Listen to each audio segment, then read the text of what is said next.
Salut, aujourd'hui je suis en Italie, dans la région de Friaul, c'est à 1h30 au nord de Venise, une région montagneuse, et je partage avec toi quelques balades ici dans la région, c'est absolument magnifique, comme on le voit, panorama superbe, non vraiment super beau, alors viens, je t'emmène avec moi et on va promener en Italie.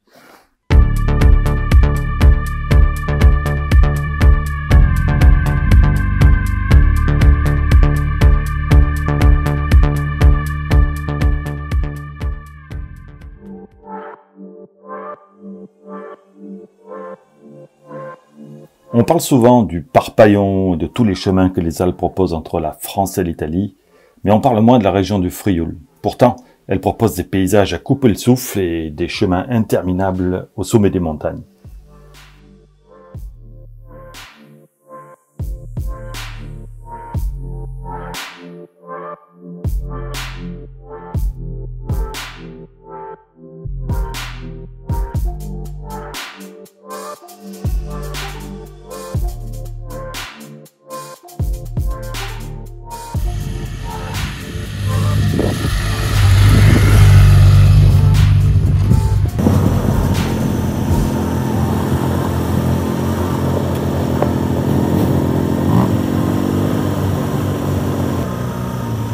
Tous ces chemins ne présentent en fait aucune difficulté technique.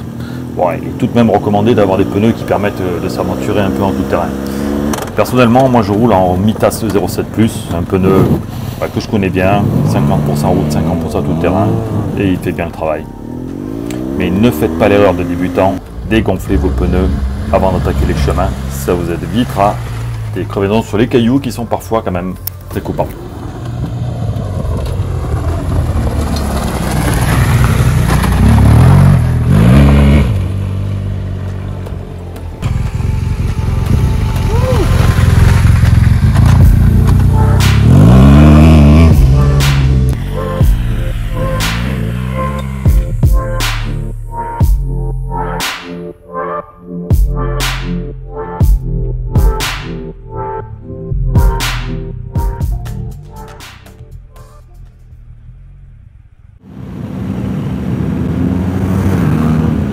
Nous sommes partis de Munich, en Allemagne. On a traversé toute l'Autriche et on a décidé de passer la frontière entre l'Autriche et l'Italie par la forêt. C'est ce qu'on appelle une frontière verte. C'était plus de 11 km de pistes qui permettent d'arriver jusqu'à une barrière, heureusement ouverte, qui symbolise la frontière.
La route panoramique, on l'a faite, mais dans le brouillard.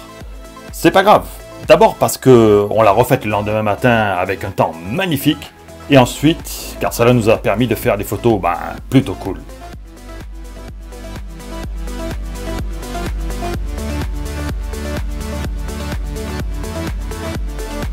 Et là, c'est la même route, mais sans le brouillard. Allez, on continue avec un col qui restera longtemps gravé dans ma mémoire tellement le paysage était splendide. Le Passo del Forcella. On s'y est promené près de 5 heures et croyez-moi, j'y retournerai.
On se déplace un peu et on se dirige vers les Dolomites, avec ces montagnes majestueuses qui vous font perdre votre concentration lorsque vous roulez, tant les paysages vous absorbent.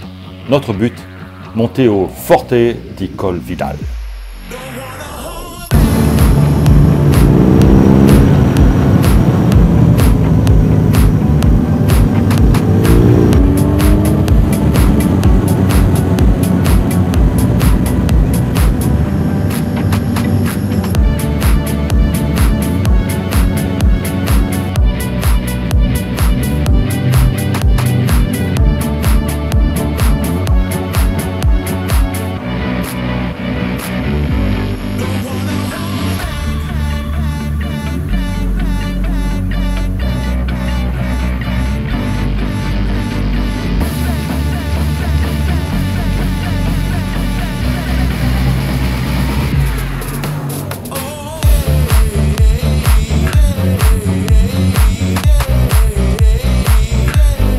La construction de ce fort a été achevée à la veille de la Première Guerre mondiale. Il était équipé de canons et d'une réserve de munitions pour les troupes qui étaient stationnées. Il avait également un téléphérique qui servait à l'approvisionnement. Mais le 7 novembre 1917, les troupes fuient en laissant derrière elles les armes et les munitions. Seul le téléphérique a été mis hors d'usage. Au début de la Deuxième Guerre mondiale, il était prévu de réhabiliter le fort, mais les travaux n'ont jamais eu lieu et le fort est resté à l'abandon.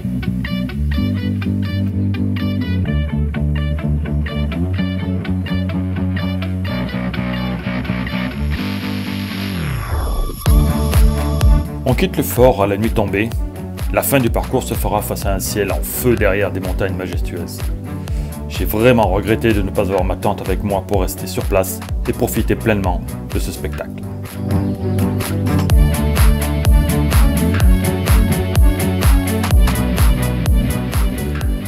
Le retour vers Munich se fera par la route, sans surprise, la tête pleine d'images de ces 4 jours passés dans cette très belle région d'Italie.